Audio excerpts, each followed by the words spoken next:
Okay, so here's our next flip video for the 27th here, and what we're looking at is in this unit we're looking at counting money. Okay, and here we have our Canadian currency that we commonly see. We have our $100 bill, our $50 bill, our 20, our 10, and our $5 bills. These are the bills that we use, larger currency. And currency is just another name for money. It's just a technical name that we use for money, or dollars, right? I should say dollars, because different countries have different names for their currency, right? So, for example, in Canada, we call our currency a dollar. We call it the Canadian dollar. The U.S. has a U.S. dollar, and so on. But if you go to Mexico, they deal with something called a peso. If you go to England, their currency is called a pound. If you're in different parts of Europe, they have what's called the euro. So every kind of general area has a different name for their currency, but this basically means your money. Here we have our coins. We have our toonie, $2, our loonie, which is $1, our quarter, which is 25 cents, our dime, which is 10 cents, and then our nickel, which is 5 cents. And they're clearly labeled on here. $2, $1, 25 cents, and so on. Okay? And basically in today's work, you will be you'll have a question where there'll be money just kind of randomly put into a pile like this, and you are to count, simply just count the money, like how much do you have. Okay, so let's do this one here. So if I'm looking at this group here, how much money is here altogether? There's different ways of organizing this. Some of you will be very quick and just count it up as is, but a good strategy is to kind of group the currency, to group the money. So put all the bills together, and then kind of organize the coins from biggest to smallest, by their value, not their size, their value. So I have 10, 2 10s, my 5. So notice it's from biggest to smallest in value, of course. Then I have my $2, my 3 quarters, and then I have my 10 cents, my dime. Actually, I'd probably do it that way. So what I would do is I would add these two together, and when I have 2 10s, well, I know that's 20. It's $20. I have my 5. It's $5. So if I were to simply just add these 3 bills together, I would say it's 20 and 5. Excuse me. 20 and 5 equals 25. But I'm not doing that yet. So what I am doing, I have to figure out the coins here. So I have $2. And now I have up here 3 quarters. So I'm going to add my 3 quarters together. And I know my answer will be something that looks like this. 0 decimal what? It's not quite a loonie. I'm not at a loonie yet because I need 4 quarters to make my loonie. So here I'm going to simply add 25 and 25 and 25. And what I would get is 75 cents. And it looks like that, decimal 75. Here I have my dime. It's not a loonie. It's going to look something like this again because it's not quite a loonie. I need 10 of these. 10 of these to fit into here. I only have 1, so I know my answer is going to be, decimal 1. 0 I could put. Okay? So I want to add all this up. Well, I got 20 and 5 and 2. So I know 20 and 5 is 25. This is 26. This is 27. So I know my answer will be somewhere around $27. Then I have this change here. Well, I have 75 cents plus 10 cents.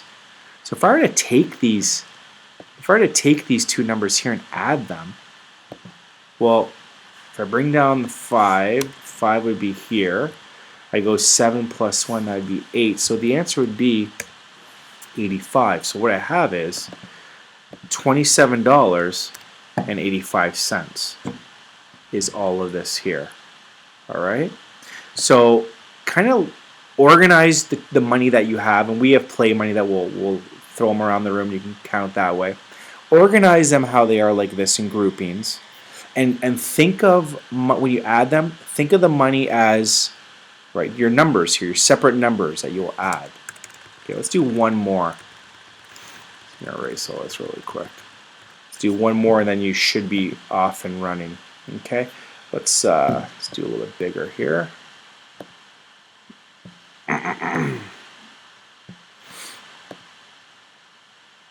We're going to use a bigger value of numbers, and again,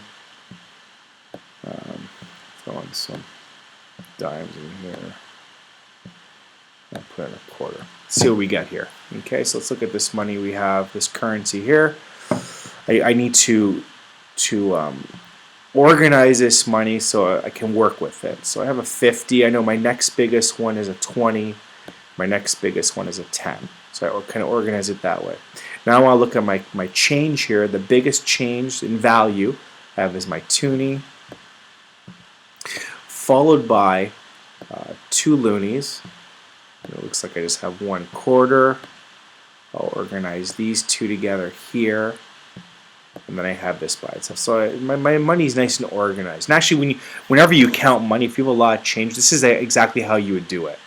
You would organize them by their value. All right, so I'm just going to put some numbers above here. So I know I have a 50, and I have a 20, and I have a 10. Now, if I were to add up only the bills, well, it's kind of easy. I have 50 plus 20. I know that's 70. 70 plus $10. Well, I know this is $80. So I'm going to have 80-something dollars, okay, to work with. Here I have a 2. Now here I want to add these 2 together. I have a 1 plus a 1, a loonie plus a loonie. Well, that's another 2. Okay, so right now I'm at 80 plus 2 is 82, $84. So I know my answer is going to be $84 and something cents. The reason why I got 84 is I added the 50, the 20, the 10 is my 80, plus my $4 is right here. So I have $84 and I have a quarter. So again, a quarter is not quite a full loonie yet. So it's decimal 25. I have a dime here, which is a 10. Now I have 2 nickels, so 5 cents plus 5 cents. Well, I know 5 cents plus 5 cents would be 10 cents. Now, write it like that. Okay? So now I have my money here. Again, 2 nickels is the exact same as 1 dime, right? So 2 of these would fit into one dime. So now I can add up my loose change here. So I have 25. And again, you know what? Stack, if it's easier for you to do it like this, the traditional way, and stack it up like you're used to. If I were to do this the long way, 25 plus 10 plus 10, I bring down the 5. And then I have 2 plus 1 plus 1 is 4. So I have 45 cents. And that's what this is here. I can just probably slide this over. That's my answer. $84 and 45 cents. Okay?